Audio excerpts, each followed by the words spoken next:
kita lihat mana lebih tahan. Ya, Zionis juga mereka sudah kocar-kacir, sudah banyak sekali yang merongrong Netanyahu ini untuk stop, berhenti, jangan melanjutkan, kita sudah tidak mampu nih. Dalam 5 hari awal, kerusakan yang ditimbulkan oleh serangan udara Israel itu sudah melebihi kerusakan 4 pertempuran sebelumnya kalau digabung. Jadi pertempuran 2008, pertempuran 2012, 2014, 2021 kokoh semua digabung, kehancurannya itu masih kalah kehancuran Gaza 5 hari awal. Saudara-saudara semua, kita di sini hadir untuk membela Palestina. Yang berkumpul di sini, saya ingin ajak kepada semua. Sekarang ini tension tinggi di Timur Tengah. Kita tidak usah berpretensi bisa ikut menyelesaikan konflik Israel-Palestina. Itu jauh sekali dari sisi kemampuan kapasitas kita. Tapi beritanya menjanjikan. Itu biasa kampanye kan begitu. Hampir kemakan janji.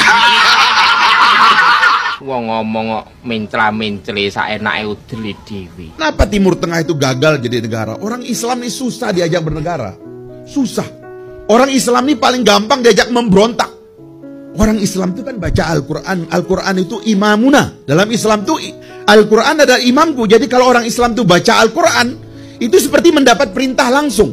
Dan dia nggak mau ada negara yang menjembatani ini. Nggak gampang itu ngajak orang Islam masuk negara. Wa qatiluhum hatta la takuna fitnah. Kalau Qur'annya bilang begitu, dan perangilah mereka sampai nggak ada fitnah. Perang orang itu. Berat orang Islam ini diajak untuk menerima negara. Nah, di Indonesia ini capek para ulama ini, udah nyeret ini kesultanan Islam ini datang menerima republik, ya sudah. Ini yang menurut saya, khawatir saya, ada yang rawan ini, yang memprovokasi seolah-olah ini belum final, padahal ini udah dianggap final.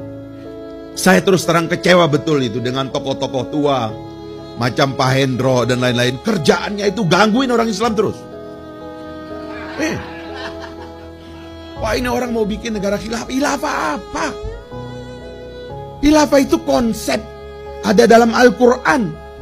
Itu benih. Mau jadi kerajaan oke, nggak ada bentuk negara dalam Islam. Mau jadi kesultanan oke, mau jadi republik oke, mau menjadi federasi oke, mau jadi apapun oke. Khilafah itu benih. Khilafah itu artinya tanggung jawab, pertanggungjawaban.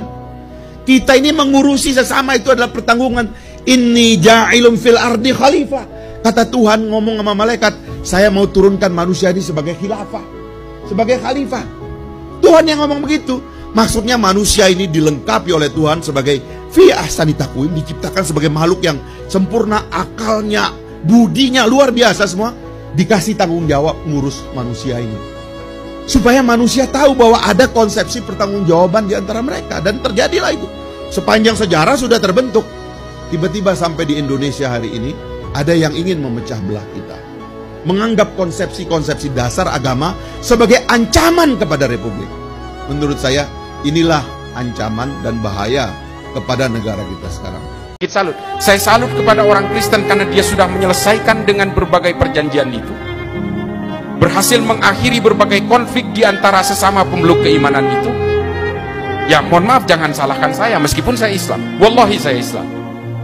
Tapi orang Kristen berhasil sadar dengan permusuhan-permusuhan ini sehingga mereka membuat perjanjian di antara mereka. Ada nggak orang Kristen dan Katolik saling tebas hari ini? Nggak ada, karena mereka terikat oleh Westphalia Agreement dan juga Peace of Prague. Umat lain, Hindu, Buddha, Islam tidak pernah punya perjanjian seperti ini. Sehingga kita apa hari ini yang terjadi? Sesama umat Islam saling bom. Masjid-masjid, ketika saya ke Mogadishu Pak, saya masuk ke masjid aja saya harus noleh-noleh Pak. Kalau saya masuk ke masjidnya pemerintah, saya bisa jadi diberondong tembakan oleh kelompok Al-Shabaab. Kalau saya masuk ke masjidnya Al-Shabaab, saya takut diberondong tembakan oleh pasukan pemerintah.